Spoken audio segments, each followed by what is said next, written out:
Well, welcome everyone. Good morning and welcome to the spring season of A.P.E.X.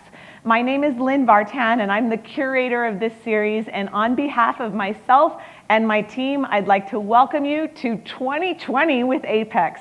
We're so happy to have you all here. We have had a great week.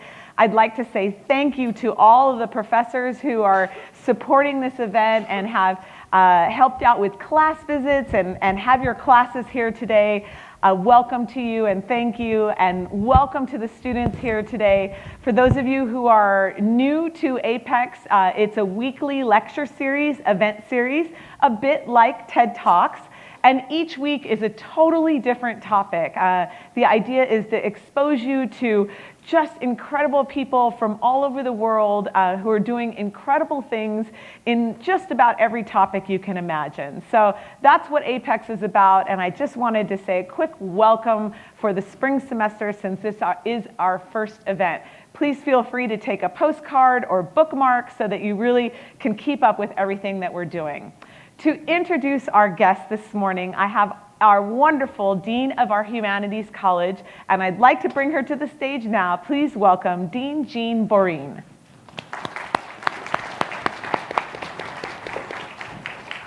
Good morning. Samira Harnish is the founder and executive director of Women of the World. Women of the World is a women refugee, asylum seeker, and immigrant service and capacity building nonprofit that has been in operation in Salt Lake City since 2009. Samira founded Women of the World to fulfill a lifelong dream of helping women achieve self-sufficiency, and her leadership has enabled WOW, Women of the World, and I love the WOW, to become the preeminent women's refugee service organization in Utah. The mission of Women of the World is empowering women from all nations to achieve independence, economic success, and a voice in the community. In 2018 alone, they served 400 clients, providing them with 140 hours of practical English courses, opportunities to work on job applications, strategies for career advancement, and advocacy regarding immigration, housing, and the legal system through 2,300 hours of mentor volunteering, which is absolutely impressive. While I was perusing the website of Women of the World, I couldn't help but notice that they will have a fashion show in March. The show places the ethnic fashions of displaced women on display at this educational gala event for International Women's Day. The theme of the evening is Nevertheless, She Persisted. And I wanted to share the context of that theme from their webpage with you this morning. She had been told there would be countless obstacles. She was warned there would be those who would not listen to her voice. She was given every excuse to stop. Nevertheless, she persisted. She is our mother, our sister, our friend, and our neighbor. She is encouraged and empowered to be bold and brave in every endeavor, from articulating her dreams to accomplishing concrete goals. It is up to each of us to stand in witness of her determination and resilience, because her persistence is a revolution of its own.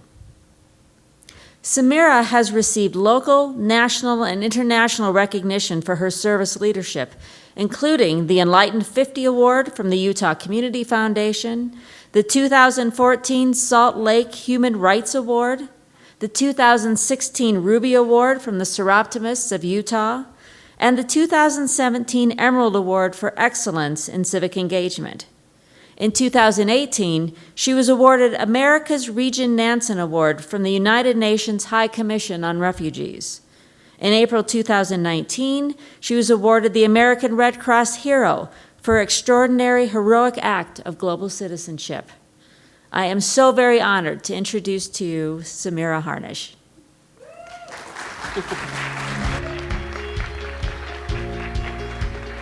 Thank you so much. Thank you.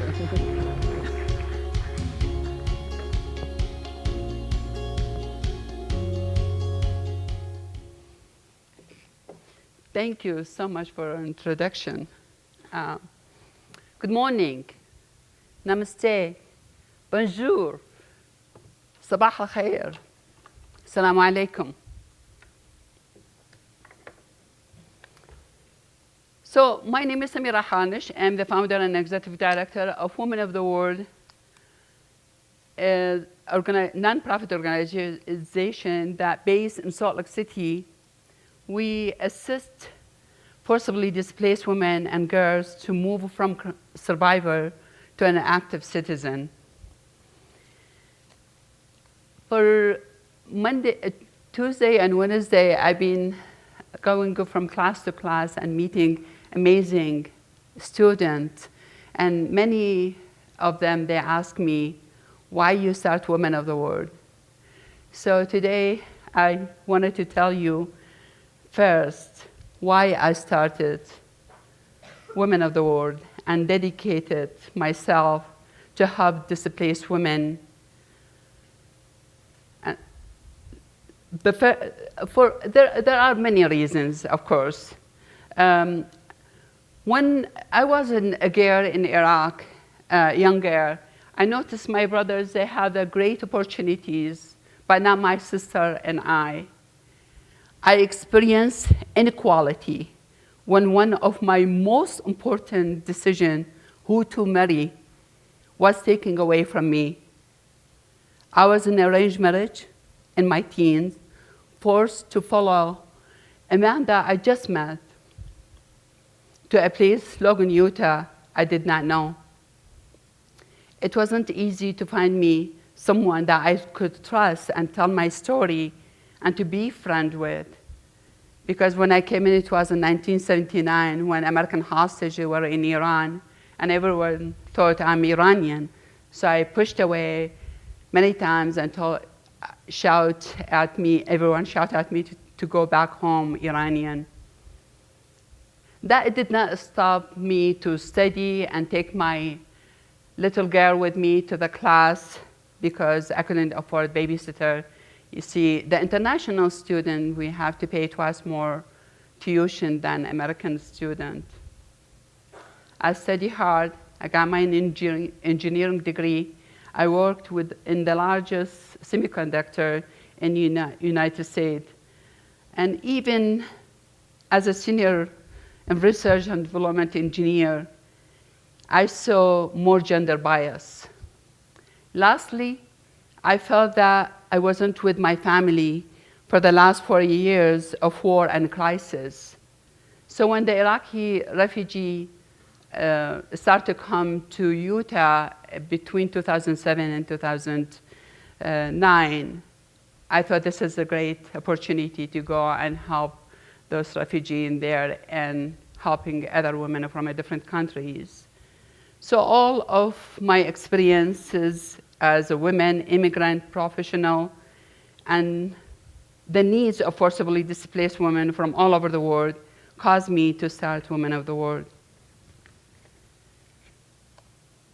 So today I'm here to share stories of survival and self-reliance of the forcibly displaced that Women of the World service to show how we are building better communities with these women and to guide you to more compassionate stance on immigration policy. So Women of the World is a women's refugee, asylum seeker, immigrant nonprofit organization. We offer a boutique service and capacity building with the goal of getting our ladies to self-reliance. So we are not a resettlement agency. In fact, we help them during and after the resettlement. We mentor our ladies until we see they are capable to be independent.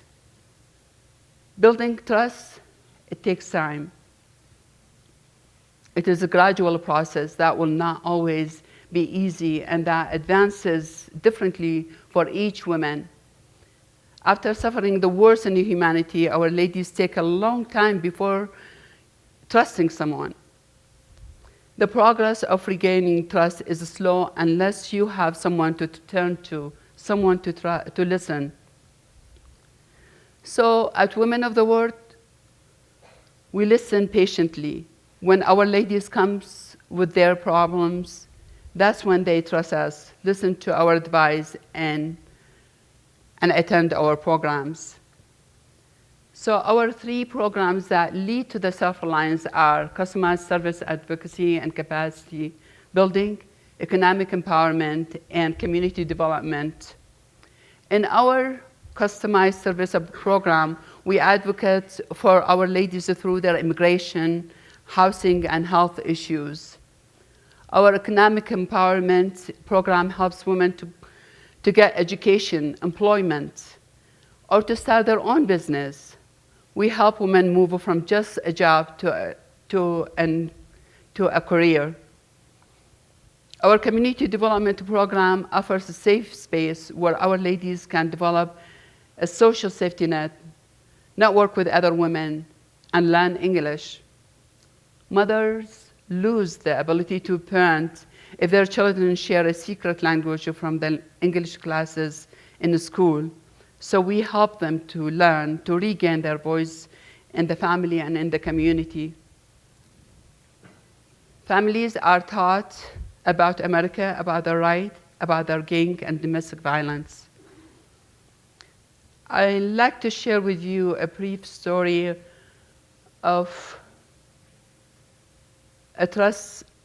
about the trust and mother's love. In 2009, I met a young lady with her little daughter, and her name is Saham. She told me, please, Samira, help me. And she was crying and sobbing, and I started to cry with her, even though I don't know what's the problem. So I said, what's going on, Saham? How can I help you? She said, please take my daughter, adopt her. I wanted to kill myself because I cannot say this word anymore. I cannot bear my sadness. I'm suffering from PTSD because I lost she said she lost her husband and her son in front of her eyes in a car bomb. And she cannot handle that anymore. Please take care of my daughter. I said, then what's the reason you are in here in the United States with your daughter? She said, oh, I brought her in here because I wanted to give her a better life. And I thought, well, there's no one going to give her a better life except you. She already lost her father and her brother, and you're the only person with her. I will tell you something, let's just help you to take you to the counselor and talk about your PTSD, and I will help you with the resources and all these things. I think I saw her after 3 years in a store, and I did not recognize her because of the way she was so happy and she was so healthy. She told me that she learned how to drive. She took her daughter to learn how to ski, dance, and swimming. They've been traveling in a lot of places in the world. And this is the story of a trust. That's one of our story to share with you. So after building a trust, we know that self-reliance is only going to happen with the self-confidence, physical strength, and empowerment. The most important skill to self-reliance is English. In order to perform their roles as mother, parents, and neighbors, Women of the World started practical English program.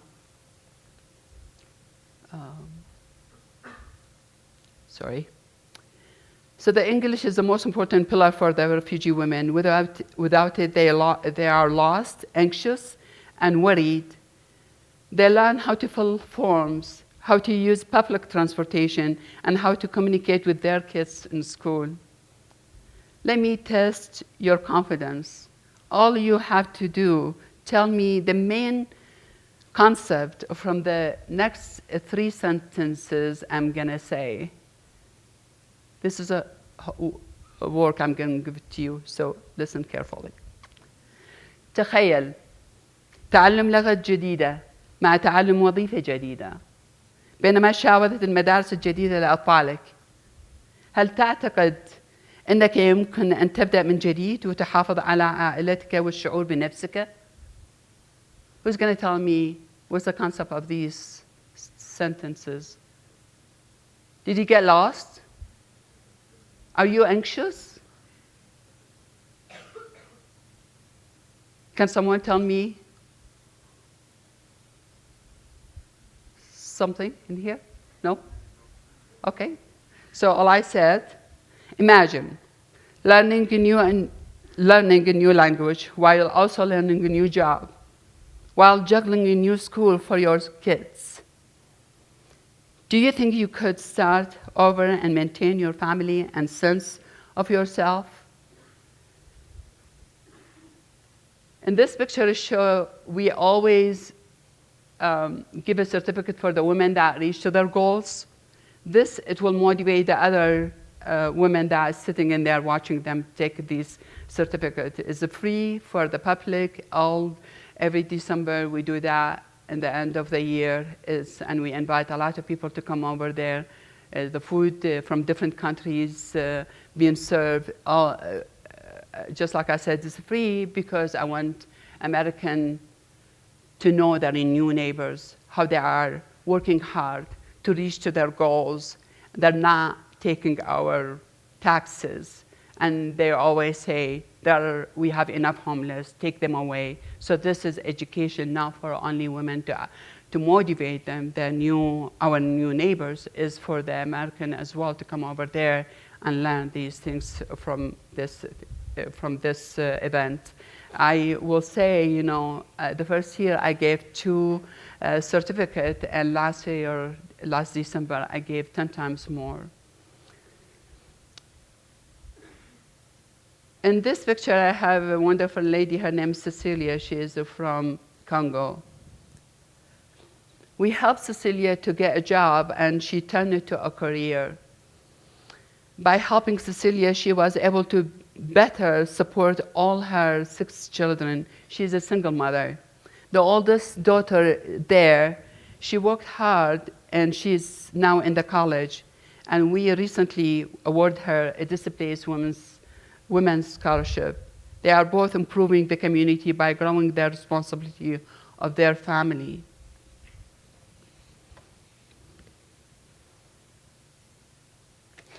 We are building community for the refugees, immigrants, asylum seekers. They are our new neighbors. A strong community recognizes that everyone is a human, just like you and I. Forcibly displaced people have suffered many misfortunes, losing their homes, country, and even loved ones, but never their dignity and determination. As the story of Cecilia shows, women are the center of the family, and these families are the center of the community. To tell you another story about Tamara, I met her in 2011 or 10, if I remember. She is a young girl. She came in to me and she said, Samira, please, I wanted to be just like you. I wanted to help all the people around in here. I really wanted to be just like you. And I said, wait, hold on for a minute in here. You just came in here. 3 months you've been in here. You have to help yourself first before you help the other people. So she said, okay, what do I do? And I said, okay, let's just learn English and get you a job. And so we got her a job in Burlington factory with a short, and the same time, she was taking classes in community college. So in short time, she became a manager in Burlington factory. And last year, she called me and she said, Mama Samira, come and celebrate my graduation. She graduated with a business degree, and of course, I went in there and celebrated with her. After 2 weeks, she sent me the badge, her name, and she got a job in the community college as a financial helper. She was helping all the refugees at that time, and she told me that this is pay less, and I want more, to be paid more and a better position. So just a couple months ago, she got a job at the University of Utah as a financial advisory. So this one will tell you about the positive attitude of the refugee and their leadership. So Women of the world start by engineers, so our process is scientific, and our activities are tied to both leading output and to the impact that we have on the lives of our refugee. So our data shows that we help our ladies with both their income and their expenses. This is the way for self-reliance. On the left, you can see that in 2019, the growth in income of our ladies was over $619,000, most from job and career development. We helped 33 women get a job, and with over 109 job applications. On the right one, this graph shows how we help our ladies to reduce the expenses that require that extra little bit of papers, or to show them different resources. In 2019, we saved our clients $78,000 and had more new clients sign in with our services. So now I wanted to show you a short video from the UNSCR that when I got the award when I was in Geneva. This video is done by the UNSCR. I was humble, of course, to receive the 2018 America's Nansen Award from the UNSCR.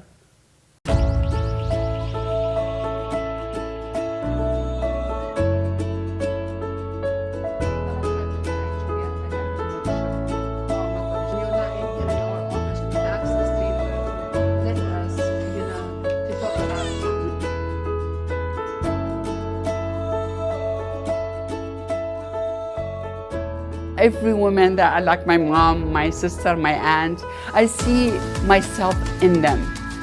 Their beautiful smile and thoughtful prayer that keep me going.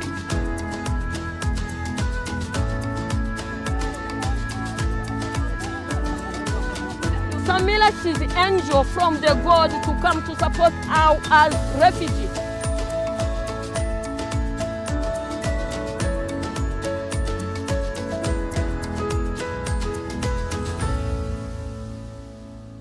So there are better days ahead of our new neighbors. Utah is a great place to live, and for most part, my ladies love it here. They are resilient, learn fast, want the best for their kids, and I'm happy to say are succeeding, moving ahead one step at a time.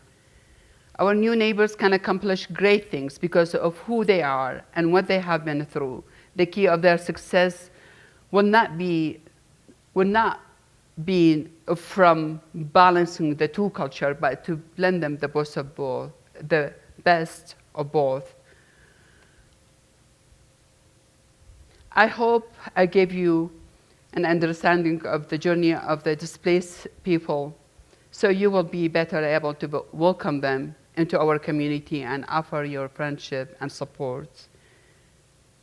And the last things I wanted to mention, we have that fashion show is coming on March, and thank you so much for having me here today and for giving me this chance to talk about the organization. I appreciate your coming and hearing me.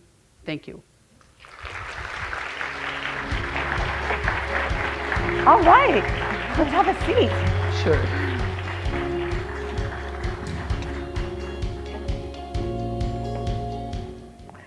Well, we have a chance to have a little more of a conversation, and I'm so excited. Thank you so much. Yes, take your time to have some water. I know. Thank you. I've been keeping you talking all day for many days, so thank you so much for sharing your organization and the stories of the women. I'd love to start by asking a few more questions about the fashion show. Sure. And just if you could tell us a little bit more, it's an annual event? It happens every March? Yeah. So it's a fashion show is actually to another education for our American in Salt Lake City. I did that as 2009 when I don't have an office or whatever, Of course, 7 years I didn't have an office. So my office was my car. So when I did that, it's because I got a call in the middle of the night. One of the lady that someone come and took her purse away from her in the grocery store and told her, I don't want you to wear these clothes anymore, because since you are in America, you have to change just like us. So the she lady was wearing showed, traditional from Congo. It's a beautiful, beautiful dress. So she called me in the middle of the night when I went in there to see her, and I said, can I do anything about your wallet or whatever? We called the police, but the police didn't do that much until they found someone who took her wallet. But in the meantime, I was thinking, why they tell you to wear something? She was crying. She said, I think I'm not going to wear this clothes anymore. I better be like an American. I said, no, you're not going to do that. This is your culture. This is really beautiful. And your kids, they will grow up, they don't know the culture. So this is new. You teach them that. So in there, so I thought, and the other things is, many reasons that I did the fashion show. Actually, one of the other reason is that why they're the refugee in here. We don't want them because we have enough homeless. Get them out from our state. So that's another thing. So I wanted the American to come and see this beautiful women that are walking with their beautiful dresses from different countries, and every woman has a job or has a degree, or she is going to school, so they know they are, thriving in our state. And this, we did actually afterward, when the people, they start to know about the fashion show, they said, okay, why you don't do a fundraiser? Because I never had thought about it, fundraiser, So we started to do that. So it's International Women's Day, to celebrate the day on the 8th every year.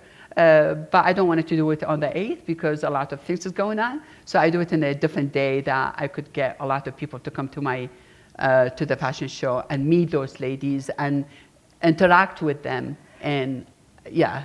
Right, because International Women's Day is on the 8th of March Yeah. each year, and so this is just after that Yes. each year. Yeah. And now it is also a fundraiser, but it's a fundraiser. fundraiser and educational. Educational, yeah, yeah. And so the show happens, and then is there an opportunity, is there a dinner or an opportunity to interact with the women at that event? Yeah, so what's happened is, because the show is not only for the refugee, it's asylum seeker and immigrant and DACA. So when they come in there, I want them to network with the guests, because most of the guests they come, they have company, they have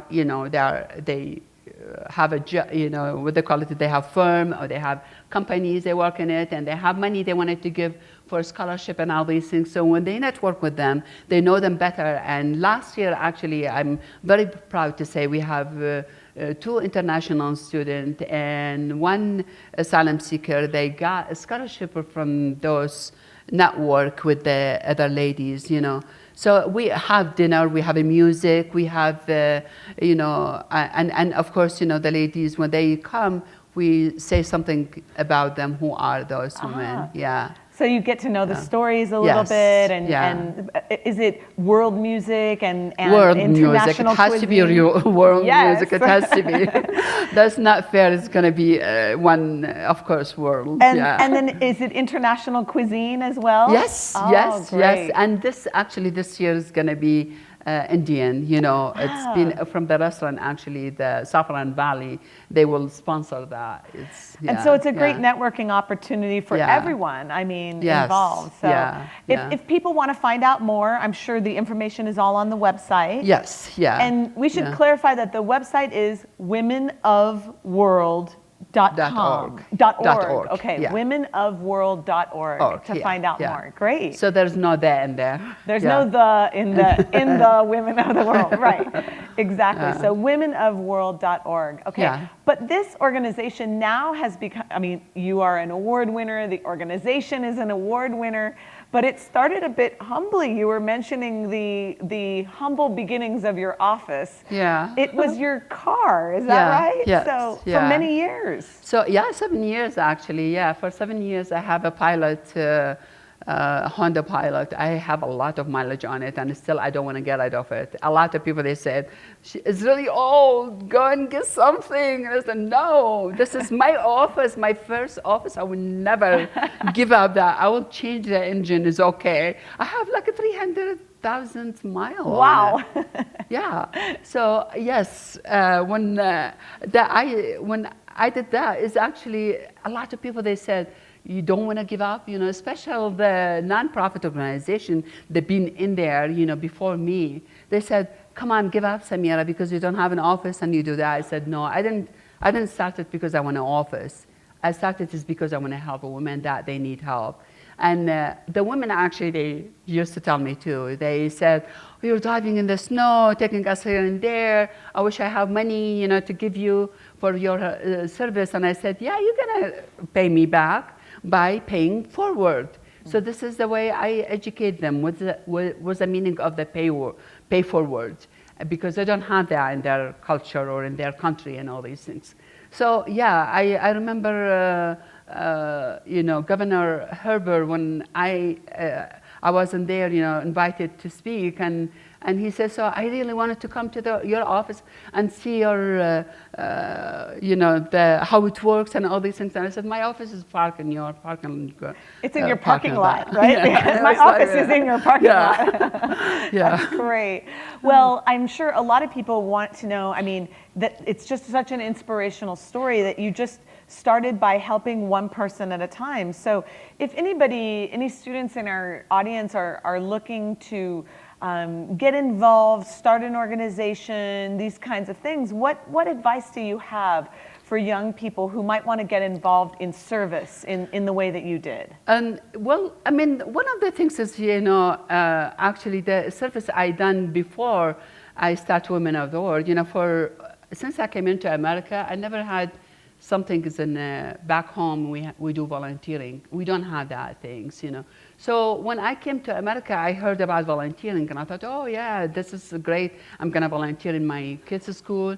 I volunteer in the hospital. So whatever I have 1 hour of my time, you know, to do these things. And when I was engineer as well, you know, I take my lunch hour to go and do the hot meal on wheel or whatever. So the thing is, you know, whatever you see your time, you know, like you have 1 hour a week. I over-exaggerating took a lot of my time to do volunteering because I love that, you know. So if you have 1 hour in a week, you know, you could just ask, go on your website, find someone, you know, like to help with a hot wheel, you know, like a hot meal on wheel, or go to educate, you know, help with the tutoring someone that need help. And the other thing is, you know, the way is I see is the most helpful things too, because you don't have refugees in your state. I'm sorry, not a state. You're in here in Cedar City. Yeah. Cedar City. I always ask people if they are far away and they wanted to give something for the women of the world. I said, speak to your neighbor, your friend, the people around you, and educate them about who are the refugee. Educate them and tell them, you know, this is wrong. They are not homeless. They don't want to be in here. They're forced to be in here. So this is the education is the most important things. And talking about this issue is really, really important. And the other things is if you see someone different color, speak different language, please be friend with them. Smile to their face and say, hello, can I help you? Speak with them in English, slow English, and make them be welcoming in our state. And of course, you know, there's many things, you know, you could go on our website to see how you could do something that from farther. Either, you know, fashion show is coming, how do I get gift certificate for those models or something like that. So I think you have bright ideas as young age. You do these things really more than I do. Speaking of the things that your organization could need or use, are there things that you're on the lookout for right now? Are there specific things that you are looking for and that you need and want? Just kind of putting the word out to everyone? Yes, I need someone, their uncle have a lot of money to give me a bigger office now because I wanted more staff and I wanted to help more people and I wanted to create a market for the women that are talented, they are doing a great job, but they don't have the money to have a restaurant or to have the money to have a shop to put their beautiful work, handwork, and all these things. This is my other dream to be. I want to fulfill it, and the things is. I don't know if you could do that. Of course, this is very great things.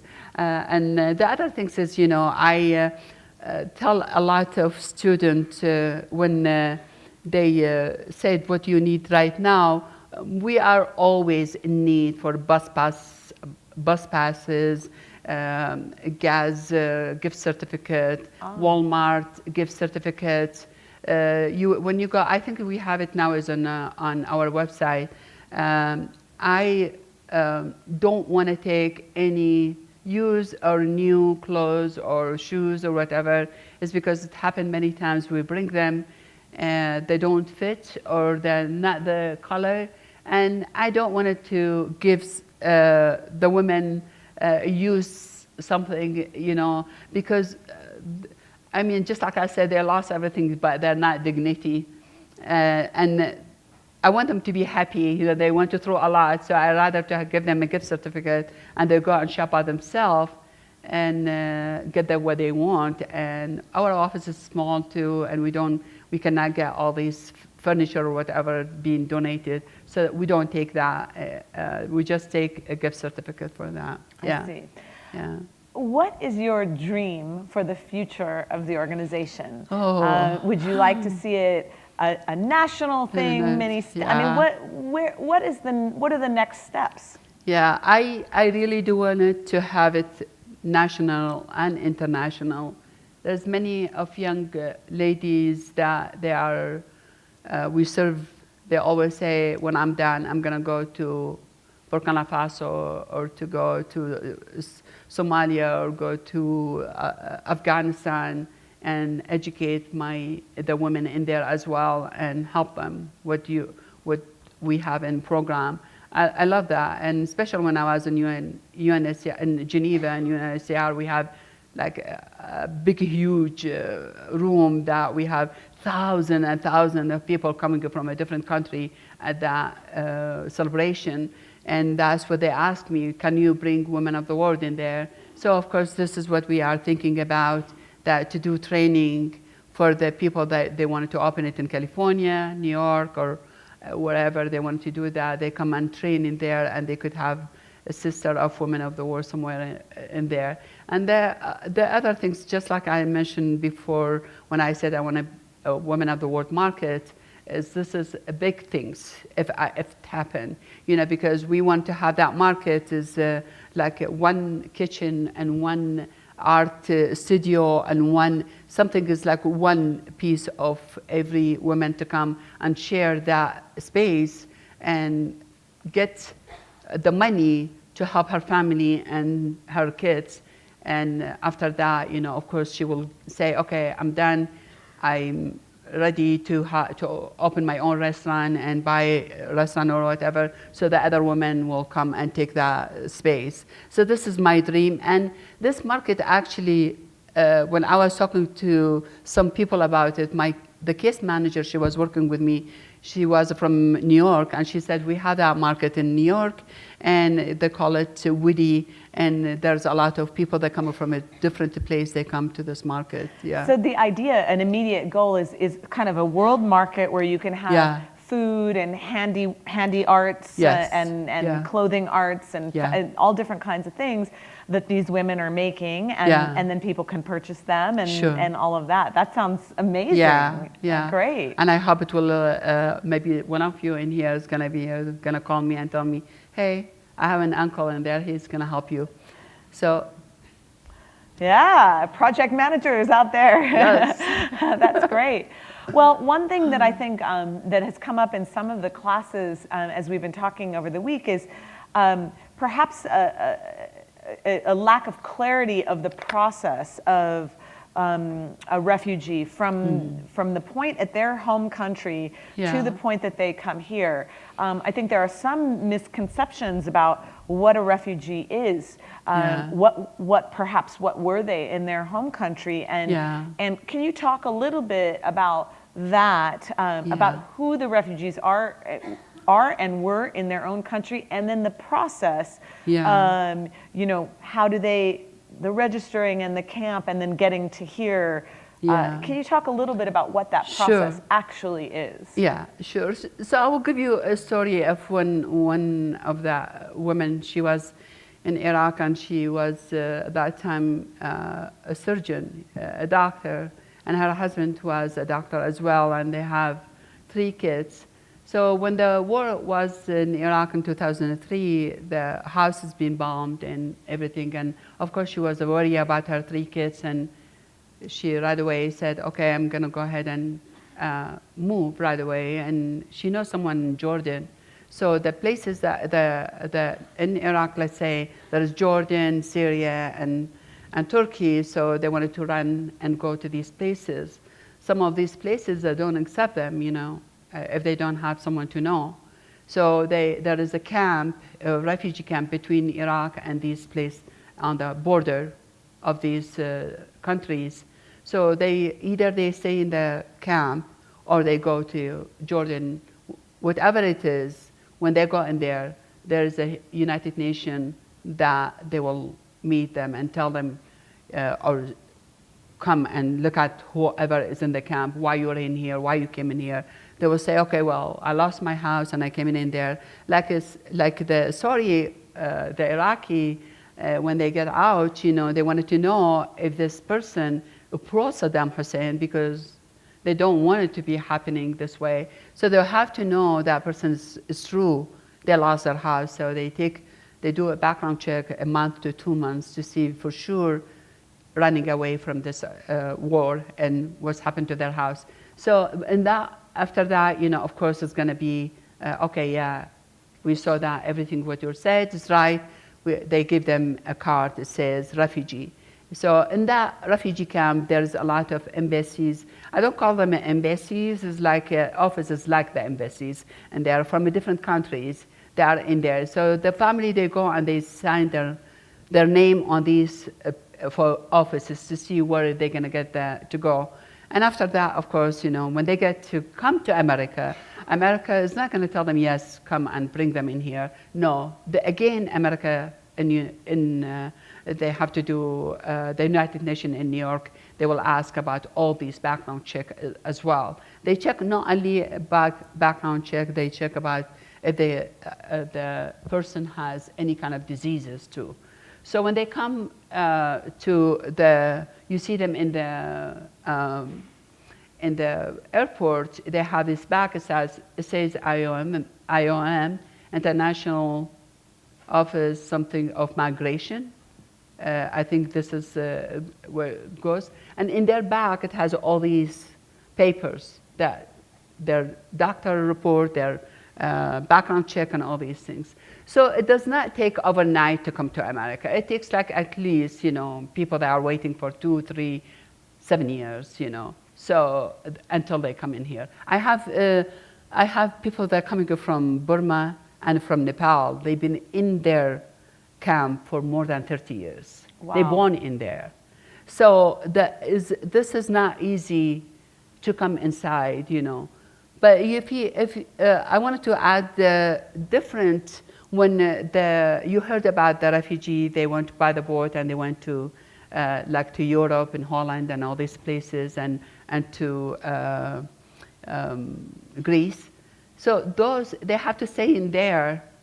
They put a camp in there, they stay in there, and they take one by one to do background check and to give them a status of asylum seeker or refugee. And so I think that's one of the things that people don't understand, is that you make this decision to to register as an asylum seeker, and then you're in this holding area. Yeah. You're in limbo for, as you said, it could be decades, you know, Yes. and you are waiting, and possibly with family, waiting for openings in various countries. It's not just, okay, now here's the time. You have to wait for the country to say, okay, we can take 30 or whatever. Sure. Is that sort of Yes. how it works? Yes, yes, that's the way it goes. Yeah, That's a big that's a big challenge, and It nothing is, can happen in the camp. You can't work necessarily. You can't do anything. So. Yeah, unfortunately, you know, I went to visit in 2018. I went to Uganda as a volunteer for a fistula project, and I decided to go and see a camp. You know, of course, not anyone, when you go in there, you said, I want to go see a camp. No, because I was awarded in the Nansen Award and the UNSCR, they know me. So they said, yeah, sure, let me call someone in the camp, they come and meet you. And I went in there, actually, I thought, well, they are very close to the UN, and they're very close to the city, you know, in Kampala. So and I went in there, I just was crying inside me. I don't want to cry in front of them. You know, everybody, of course, they were holding me. They want to grab me. Please take me with you. Please take me with you from this miserable. It was raining so much and muddy in there. I was muddy from top to the bottom, you know, because of the way there's even a tent underneath the tent isn't there, you know, so, and the education is not there. At least, you know, in Uganda, in that place, they had an education. They bring a woman from the women in the camp, tell them, come on and teach someone, you know, like history, geography, or reading, or whatever, you know. But as the other camps, you know, I have a lot of women, they come illiterate in their language. It's because there's no education in there. They don't know what's the day today. So now, I mean, of course, if some of the camp, they have TV and all these things, but not all, not everywhere, yeah. And then they come, for example, here to the United States, and you learn about them, or they learn about you. Can you talk about some of the most difficult challenges that you encounter as you're trying to help them? I know they must have just such a wide range. Yeah. I mean, they're not all coming in with the same needs. Exactly. That's why we have a customized service, is because every woman needs is different, you know. So when they come to America, like let's say again, you know, they in United Nations, they will call all the states, which state they will accept them. And you just recently, I don't know if you heard about that, Texas, they don't accept any more refugee, but Utah did, you know. So they will ask, you know, Utah, they will say, okay, we want to have 1,000 or something like that.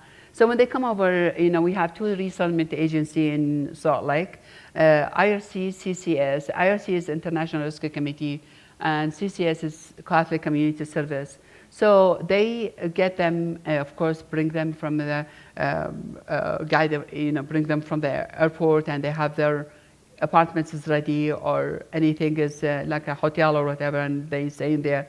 They help them like for a year with the Medicaid, with any kind of need in there. And after that, you are by yourself. You have to take care of yourself and your family. So that's one of the things is, you know, I learn, you know, always they have to be sure the man has a job and the kids, they are in school, and the women pushed away until I have time for you, because they have a lot of refugees. They used to come, and this is the way they want it, because they know they're going to be independent within a year. So, so it is, you know, the challenge things I will say is to get all their need is really hard, you know. I mean, because like for women of the world, we came in 10 years old. You know, the others, they've been in here like over 30 years old. So when we apply for a grant, so we could help those women like with their needs, like emergency needs, like many women, their family, they've been, with her kids, they've been kicked out from the house because they didn't pay the rent or something like that, because she doesn't have a job. Her husband is not doing a good money. So when it comes to this, I don't have the money that to pay for her rent so she could get back to her place. So when we apply for a grant, you know, the other resettlement agency and the other organization, they've been in here longer, they will be getting that grant more than we do. So it's kind of, this is one of the challenge, of course, we face. And because of the customized service, you know, it's too hard to say, okay, let me, you know, write this, the policy for every woman. We can, because every time there's something is new, you know, and you can now put them in a paper. You say, when a woman, you know, we take the main things, like where we get her a job, how we do contact, you know. So like when they come with their bills with the Medicaid, who we will contact that. But extra things, it's too hard to find these resources. I see, yeah. I see. Well, we're almost out of time. I just have one last question. Sure. I was wondering, it's your 10-year anniversary for Women of the World, and congratulations on that. Thank you. I'm still alive. Yes, you've done it. And here's to 10 more and 20 more and 30 more. I was wondering if to leave today, you have so many stories of inspiration from these women. I was wondering if there's one particular memory from the last year, let's say, that is particularly inspiring or makes you smile from your work this past year? Oh boy, there's a lot of them, and I need to choose something is really inspiring. Or fun. It could just be just the first thing that comes to mind, just as a parting memory. It's actually, okay, I have to say that, but I don't want to cry. So 2009, when I came into Salt Lake, I don't know resources and everything, you know, so I said I'm going to be a volunteer as a medical interpreter, because in this way, no one will hire me because I'm too much for them, because I senior engineer and all these things, 6 figures, they cannot hire me. So what I did, I remember this young girl, she was from Jordan, and she has 2 kids, you know, and her husband was kidnapped many times for many reasons, because of the belief and all these things, and was with the Saddam Hussein or something like that. I don't remember exactly, but the point I wanted to say, I was taking care for her to counseling, you know, so I'm the interpreter for her. So whenever I come to her house, the door is locked really hard, and there's even a blanket is on her window, because she doesn't want anybody to come through. She's scared someone will come and take her kids, to the boy and her son and her daughter. So when I come to the door, I had to say a secret word so she could open the door for me. And I take her literally holding her hand and her kid's hand when we walk, and still she is going like that, nervous, you know, said, you know, so it went on always like that. And I said, well, you know what, hey, I don't have you, only you, I help. I have many women I need to help. You have to know how to take the bus and everything. And I show her, I sat with her in the bus and all these things. But so the story is, the end of the story is, not too long ago, it's a month ago actually, I was calling her to see is everything okay, because she said she is learning how to drive, and she bought a car, you know. So, and I thought, okay, you know, I don't believe one day I'm going to see her driving. Seriously, maybe that's in my dream, it's going to be. And so I'm calling her, she did not answer me. The woman is next to her in the car answered me. She said, well, she cannot answer you because she is driving. And I said, are you serious? No way, I don't believe it. She said, and she's driving. This is the first driving for her, coming to your office to show you. Aww. And I took all this picture for her, and I was just crying and jumping, and I said, seriously, you done that? So this is the woman that is so, came in from, she does not want to speak, she doesn't want to go inside, you know, in the street, she doesn't want to take a bus, she's doing everything by herself. She just wants advice from me and from Women of the World, and she goes to do her next step. And amazing, you know, I'm so happy. Seriously, I water flowers. So, Beautiful. Thank you so much for sharing that story and for sharing your work with us sharing your organization with us. It's been an honor to have you on campus. And on behalf of all of us, thank you so much for your time today. Thank you so much for everyone. Thank you very much.